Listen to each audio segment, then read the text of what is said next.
Hey guys, welcome back to your library's YouTube channel. It's National Library Week! Yeah! And have you ever wondered where the books from your library come from? Not just the stories, but the pages and the bindings. How do we go from a tree outside to a book in your library? I decided to find out where books came from, as well as how to recycle paper and bind my own books. And I'm going to be teaching that to you today. And you won't believe what else I learned along the way, so let's get started. You probably heard of the Egyptian sun god Ra, or maybe the Norse god of thunder, Chris Hemsworth. All of that sort of mythology and old stories were made up at a time when there was no paper and no written language. Long ago, people memorized the stories because there was no permanent way to write them down. All of the stories existed in their heads. Old fairy tales and stories were recited live, often with rhymes and music to help people remember how they were supposed to go. So, bursting into song like a Disney movie was actually pretty common if you were a hunter-gatherer. But much later, like 6,000 years ago, the Egyptians found out how to make paper out of something called papyrus. Get it? Papyrus. Paper. They sound alike because we didn't get very original with the name. Papyrus was the dominant way of making paper for a long time until the Chinese came up with different ways of making paper. They did so by taking plant fibers and wetting them to turn them into a pulp. We still do the same thing today. But even with writing systems and plenty of paper, we still had a problem. Nobody was reading because writing was still too new. Only the educated and the wealthy really had the time or the resources to invest in writing and paper. It wasn't until the printing press that the general public had access to printed materials. After that, words started popping up everywhere. You had words on signs and words on building and words on foreheads, literally everywhere. Now we can print as many books as we want, which is bad. Wait, did I just say printing books was bad? I meant terrible. Why is printing books a bad idea? Well, we'll discuss that in a second. For now, let's get out our materials and learn to bind a book ourselves. Today we'll be binding our book with a pamphlet stitch. We'll use regular 8.5 by 11 printer paper since that's what most people have lying around their house. You'll also need yarn, string, or ribbon, a large colored piece of paper for a cover, a pencil, and scissors. First, take your story paper and fold it in half hamburger style. Make sure the crease is flat and even as possible. And if it doesn't fold flat, use less paper or use thinner paper. This folded collection of pages is called a signature, and a full book will have several of these stitched or glued together inside. Next, mark and cut 3 places on your folded pages. One place and 1/2 inch from the top, the next in the middle, and the last and 1/2 inch from the bottom. Use a ruler if necessary. Repeat the same cuts for your cover page. Then we'll be using our string or wire or ribbon to bind our pages to our cover page. You'll go once in the middle, then to the top, then back to the middle, then to the bottom, then to the middle again, and tie it off. Make sure not to tie too tightly or your pages won't be able to turn. And that's how you bind your own book. Be sure to sketch or write or glue whatever you want inside, anything that'll inspire you and inspire the people that read it. So now, here's why book production is actually evil. Okay, so not evil, but there are some worrying things that I learned while doing some research for this video, particularly about paper production. Books are made out of paper. Duh. Paper is made out of trees, mostly spruce or fir or pine. The trees in our area, which are pine trees, are often used by the Millville paper mill to create paper here in our county. Get it? Paper mill? Millville?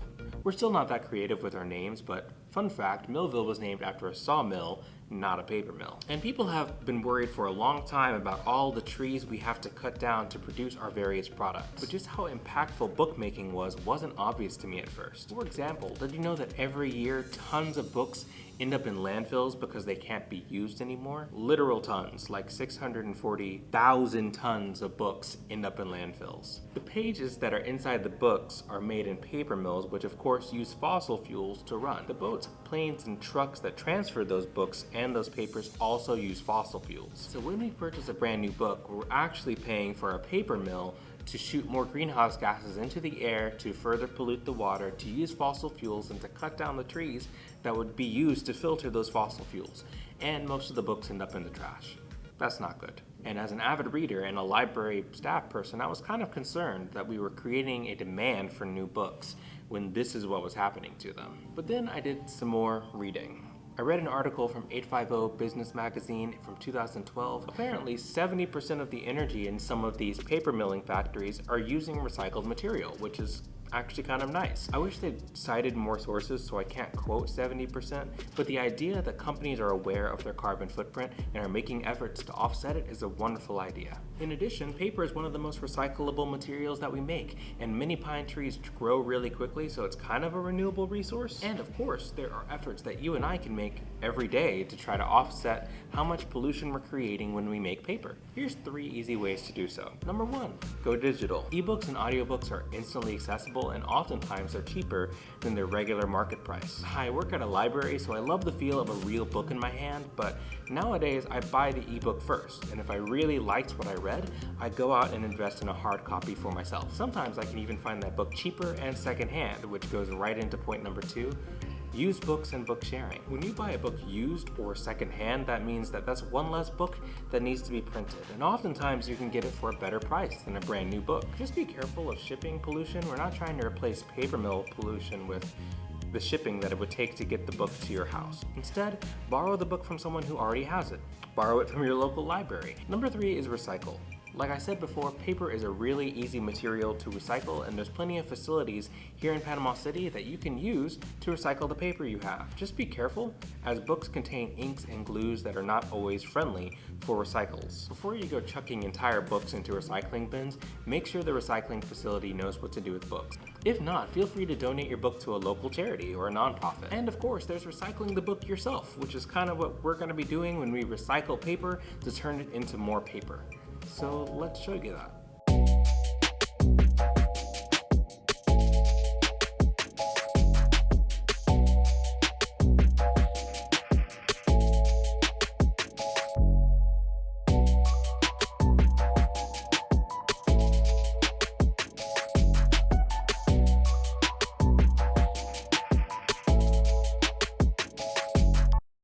There's a real art form to doing this, so if your first paper doesn't come out okay, it's fine. Mine came out kind of lumpy and thick, but apparently if you continue to thin down the paper, you'll end up with something really cool that you can actually use to write on. And if it took us this long to make one sheet of paper, imagine how relieved the world was when we actually had a printing press. So now you know where our books come from. The paper comes from trees, like pine trees, that are processed in a paper mill. Then that paper is printed and bound at a printing house or a book manufacturer. Then libraries and bookstores buy those books from distributors, and they end up on your library shelves. And possibly more important, you know how to go about the entire process responsibly. For more videos like this that teach you about books and book production, subscribe to your library's YouTube channel. It's a great way to support your library, and it lets us know that you enjoy videos just like this one. And if you take the time to bind your own book and make your own book, then share it with us on Facebook. We would love to see it.